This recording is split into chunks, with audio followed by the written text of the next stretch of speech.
Hey Puddins, HarleyBaby45 here, and welcome back to another story time with Harley Baby. So today's story time, I'm going to be talking about my first ever experience with the Indiana Jones attraction at Disneyland. Now, Skelly mentioned in a video of hers that me, Harley Baby, is afraid of the Indiana Jones ride, and yes, I am. This is the story why. So, back when I graduated high school, we went to Disneyland for grad night, and I went with a very good friend of mine. And we were just running around Disneyland, having fun. And at that time, I've never been on Indiana Jones, because one, no one would go on it with me because it was like super rocky and like kind of rough, at least from what I've heard. So I was like, well, let's go on Indiana Jones. I've never done it before. He goes, all right. It was a pretty long line. We waited for a while, and then and I was excited when I was waiting in line.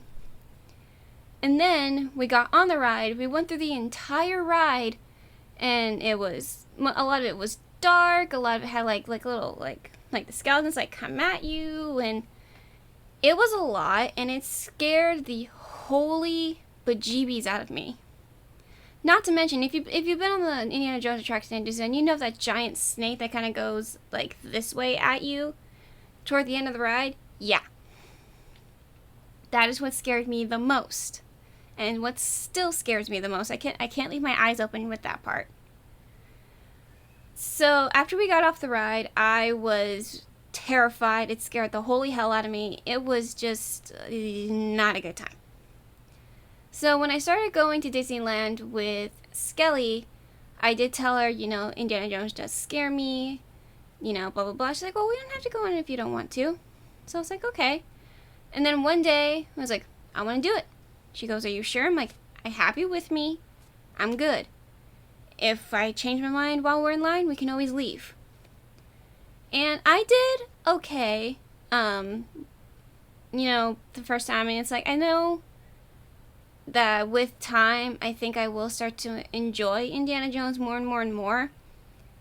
But until that day comes, it's still going to scare me and give me a little bit of anxiety. But I have no doubt that one day I will enjoy the ride as a lot of other people do. So that was this story time. I hope you guys enjoyed it. I know it was short but sweet, but it was just a little short story of my history with Indiana Jones. I hope you guys enjoyed this. Leave me in the comments what story time would you like to do. I can do just like a story from high school. I can do like a recap of how me and Skelly met. Although she does have a video on how her and I met, and I can do it from my point of view. But I would love to hear your suggestions. I would love to hear your feedback. Thank you so much for watching, Puddins. I love you.